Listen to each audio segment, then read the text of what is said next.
Hello and welcome along. So, did Dorn really kill Alpharius? So, possibly, yes, and I think officially, yes. However, I think there are a few options that could mean that, in fact, the answer is no.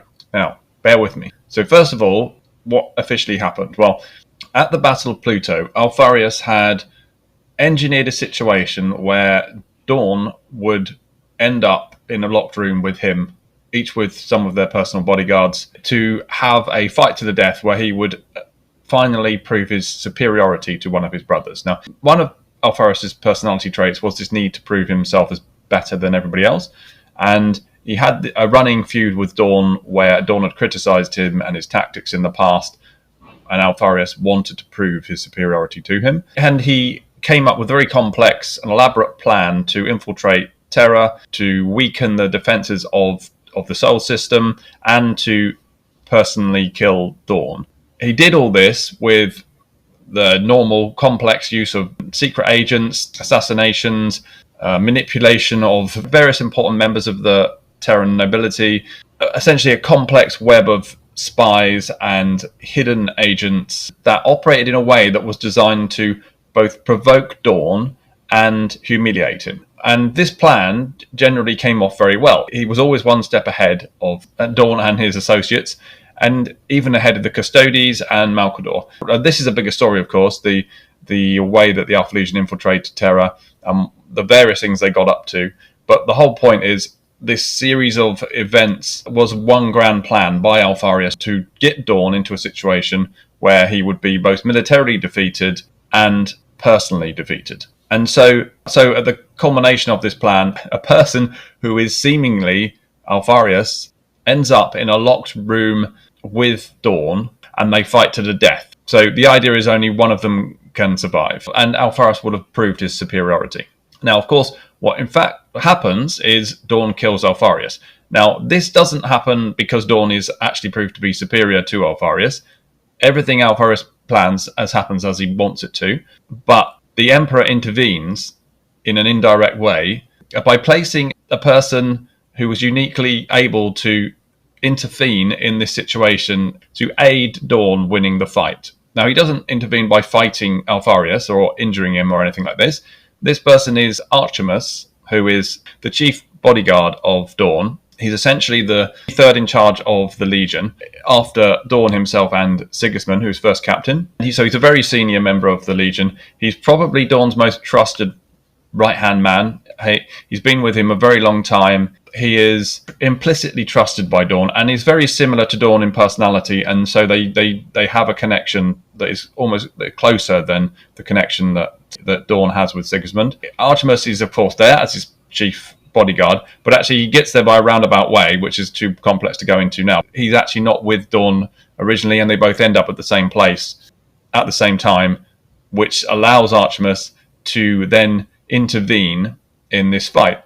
But by this point, by the time Dorn enters the room, Archimus is already essentially dead. He's almost dead. He's on death's door. He's been mortally wounded by Alpharius, and all the men he brought with him are dead, killed by Alpharius' bodyguard. And so he has essentially failed at this point. But Dorn teleports into the room, and the fight begins between Alpharius and Dorn, and Archimus is somehow able to not die and get himself up, stagger across a room full of people fighting an intense fight to the death between the lines of the two sides, going at each other, and not get hit by anything. Nothing hits him, no projectiles, no one accidentally hits him with a sword, no one deliberately hits him, because obviously there's a lot of these people would just knock him down the instant they saw him because he's an enemy. But even his own side would have accidentally hit him many times, but somehow they don't, and he staggers all the way through the middle of this fight to reach Dorn and Alpharius fighting each other. And he then manages to reach out to try to knock Alpharius' weapon aside. Obviously, this isn't going to be successful, but it's just enough to distract Alpharius for a split second, so that his strike that would go into Dorn's chest and kill him instead hits him in the shoulder. Dorn's able to just slightly move his body in that moment of hesitation from Alpharius, and then he's able to get the killing strike on Alpharius. And Archimus is able to do this because way back when he was selected as a recruit, some mysterious old man intervened and picked him, essentially got him to be into the Legion. And obviously that was the Emperor. And the Emperor has been some sort of operating throughout his life as kind of guiding him to get to this point where he will be the only person able to save Dorn in this moment. And he is able to save Dorn, but the whole point is the entire thing, the entire act of him saving Dorn is a miracle. He's not even really supposed to be there, and he should be dead by now. And even though he was there, he should have died. And even though he's just managed to stay alive, he shouldn't be able to stagger across this room without being hit by something else. And yet he does. And that is all down to the Emperor's foresight of placing this one person in this exact moment so that they could do this miraculous thing that would save Dorn. So that is how the event occurs. So Dorn does kill somebody who we believe is Alpharius. But the real question is that Alpharius?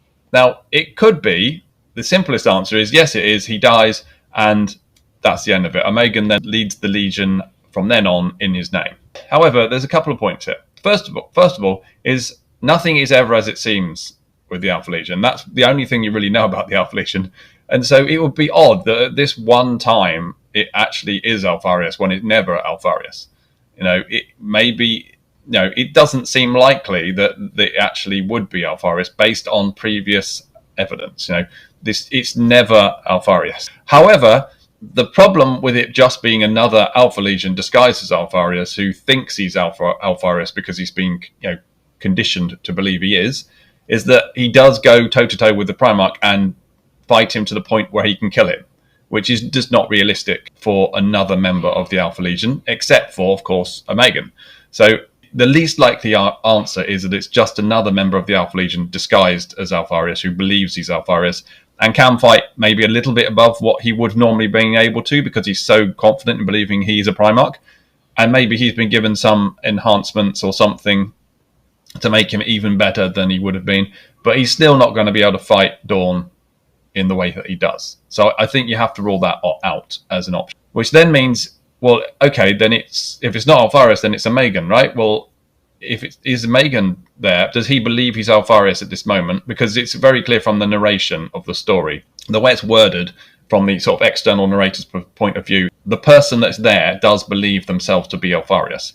And so if it is Omegan, he's been conditioned to think he's Alpharius. He's not just pretending to be Alpharius, as Omegan does often do outside of this situation. And so that's possible. It's perfectly possible. However, again, it's a bit weird because the fact that it's never Alpharius, the same reasons it should never really be Omegan. Omegan, the person often believes that they're Alpharius. The same thing applies.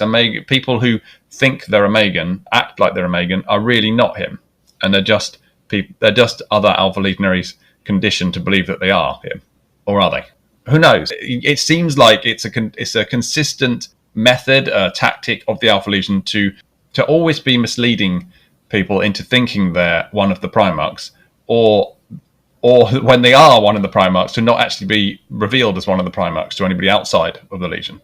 So it would be odd in this situation for one of the actual Primarchs of the Alpha Legion to be present and to be identified as a Primarch, in this case Alpharius.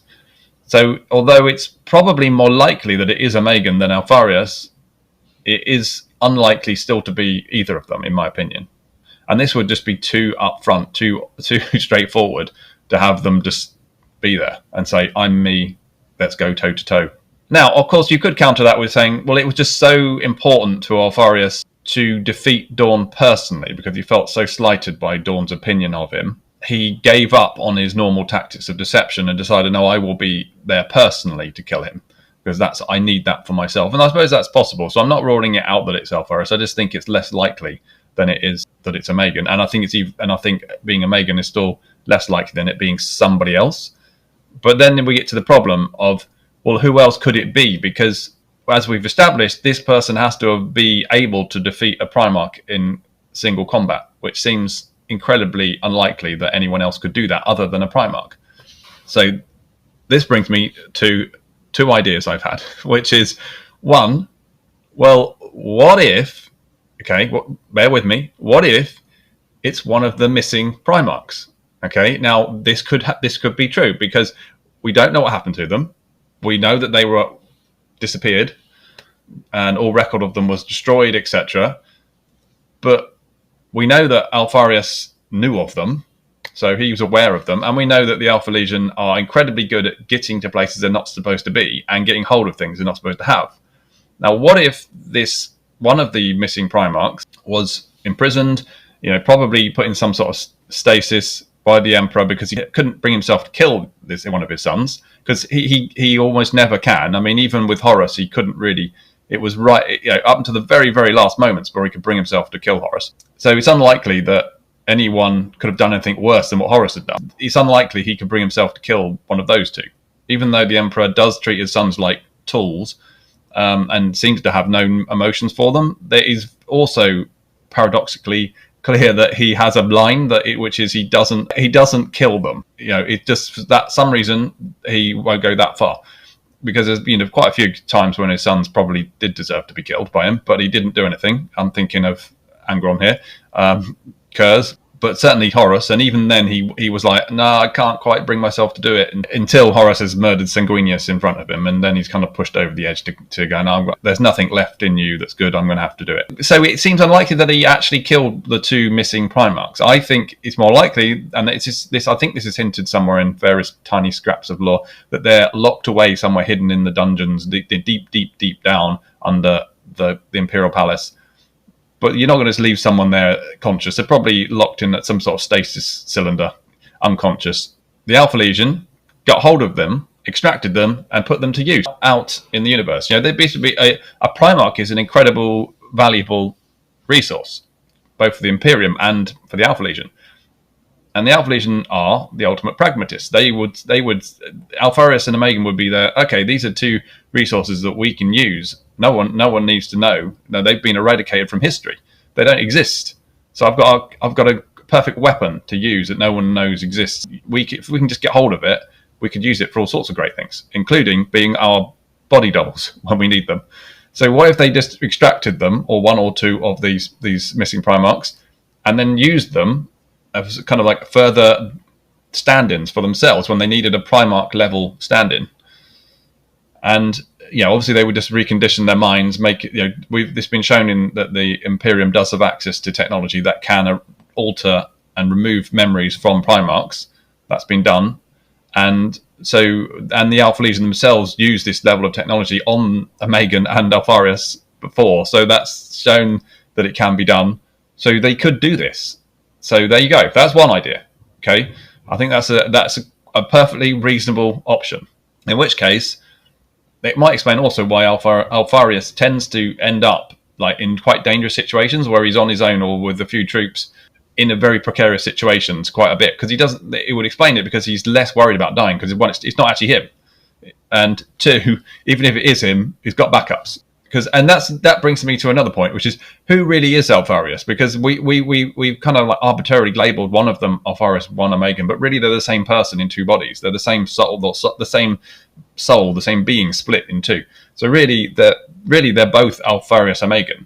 There isn't Alpharius and Omegan. There is Alpharius Omegan in two bodies, and he can risk himself because he's got two bodies. But what if he had four bodies? Because he's got these two other Primarchs conditioned to believe that they're also Alpharius and Omegan, and there's just now four of them running about doing stuff that everyone in the 40k universe believes is one person, and the Emperor believes is two people, and we believe is two people as the outside observer, but in fact we've all been tricked, and there's four of them.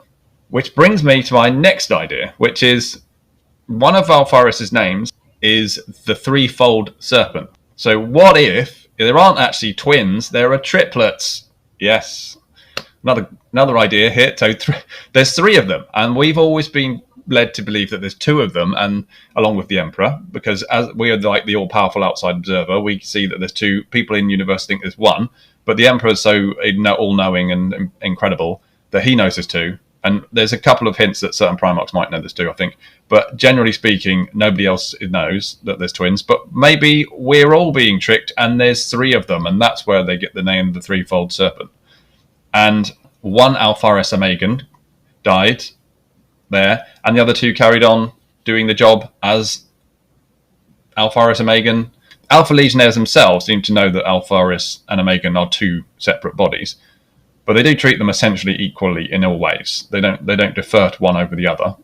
What if there was three of them, and that's just the same? There were three identical triplets. They were all treated as Alpharius and Megan. They all performed the role of Alpharius when needed. They all performed the role of a Megan when needed, and they all performed the role of a hidden third one when needed. Because if nobody knows which one is which out of the two, having a third kind of doesn't matter, especially when all three of them would be able to pose as their own legionaries anyway, which is what Alpharius and Megan do most of the time.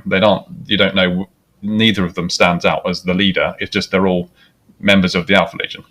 So if there was three of them, or 153 of them, or hundreds of them, you wouldn't be able to tell. But obviously that's going a bit too far. But let's say there's actually three of them. The threefold serpent, he hides amongst his legion, and he appears out of the legion only when absolutely necessary to represent himself as the Primarch of the legion.